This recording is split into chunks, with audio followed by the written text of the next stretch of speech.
Good afternoon. My name is Kayla, and I'm the dietitian here at the hospital. How are you doing today? I'm doing a little bit better than before, but still not 100%.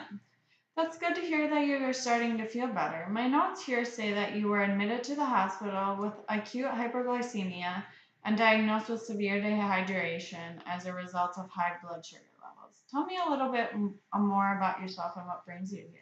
Well, I don't entirely remember what happened, but all I remember is waking up and my coworker at my house saying we have to go to the hospital. Everything seems like a blur from there.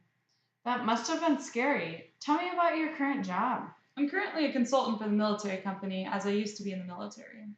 Oh, wow. Sounds like you've given a lot to our country. Do you have a family or do you live alone? I live alone and I'm single.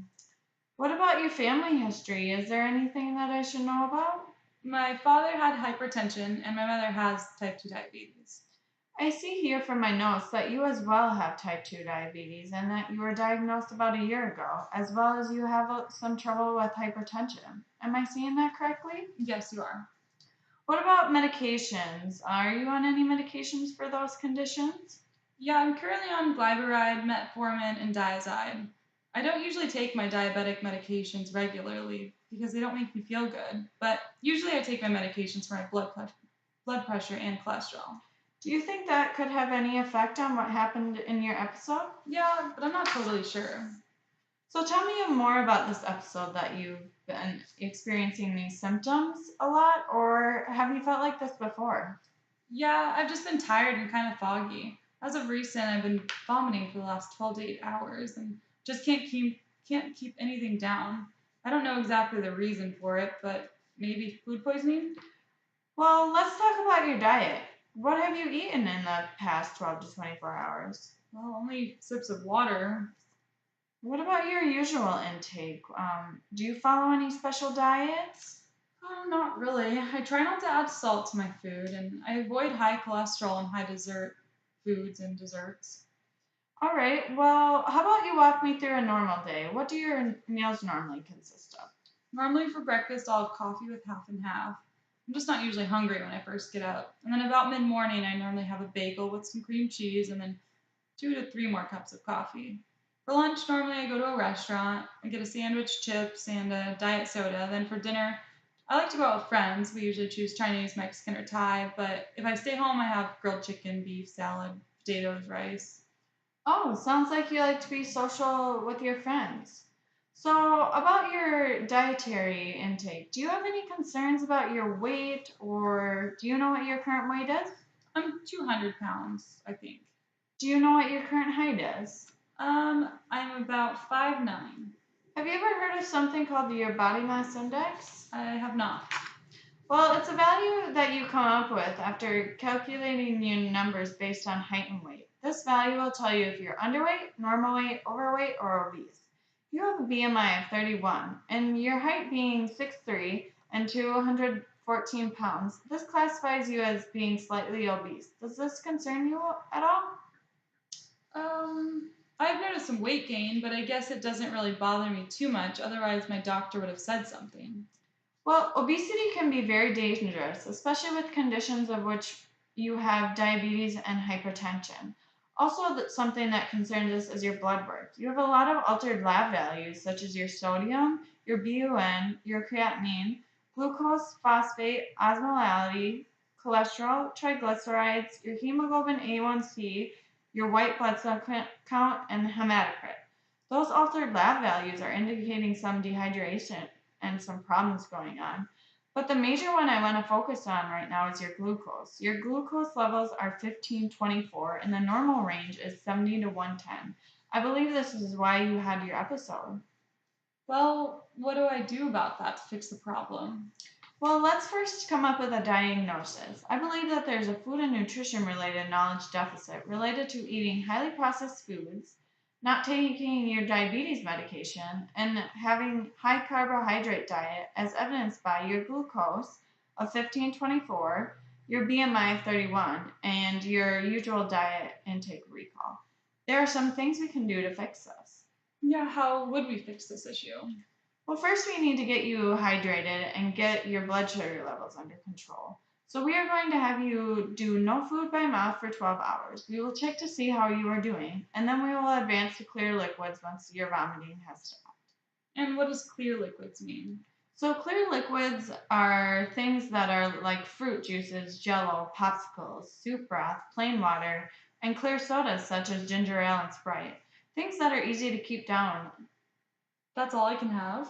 Yes, until we see how your body responds and tolerates it, and once the vomiting stops. Once that happens, we're going to put you on a consistent carbohydrate counting diet. Have you ever heard of carbohydrate counting? I think someone's mentioned it, but when I was first diagnosed.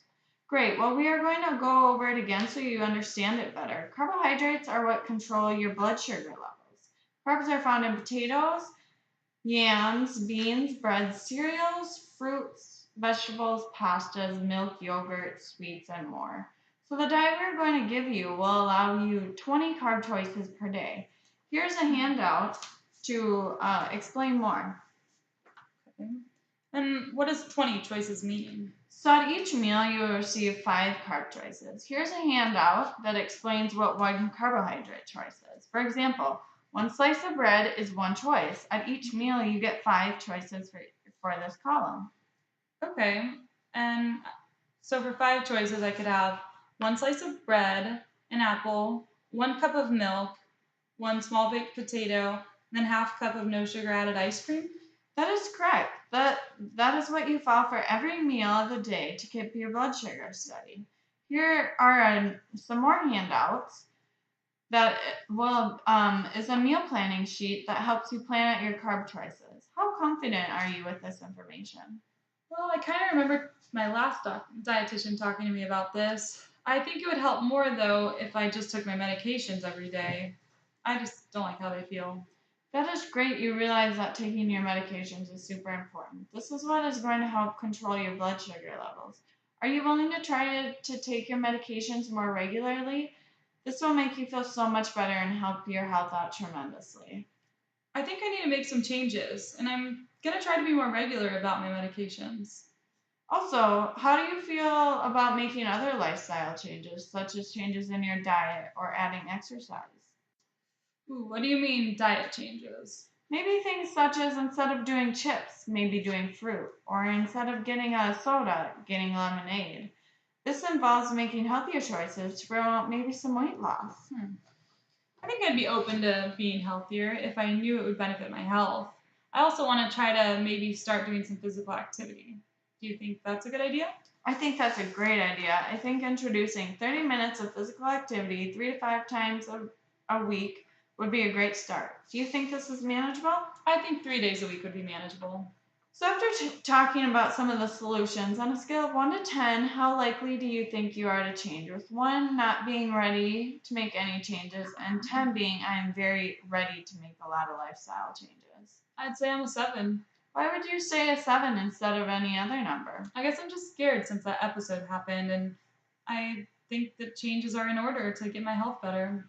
I think you're definitely on the right path. So, we talked about carb counting, exercise, and taking your medications. Let's try and set some goals for next time. Let's think of 3 goals pertaining to those 3 topics. Okay, well, my first goal is going to be regarding my meal plan. As we talked about the carb counting for every day, I want to do it the night before so that when the day comes around, that it's easier for me. And then my second goal will be exercise, 30 minutes, 3 days a week. And I guess my last goal can be my medications. Every single day, I'll take them no matter how I feel.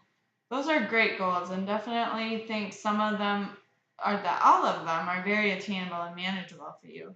Now, let's talk about the future for monitoring and evaluating those goals. While you're still here in the hospital, I will be coming here daily to monitor and evaluate your weight, your labs, and tolerance of your diet.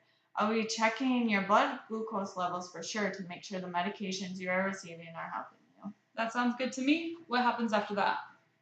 Once I see that your diet and labs look good, I will come again and have another consult with you to discuss your discharge home diet. Once you go home, we will be monitoring your weight, your diet, your labs, medications, and exercise.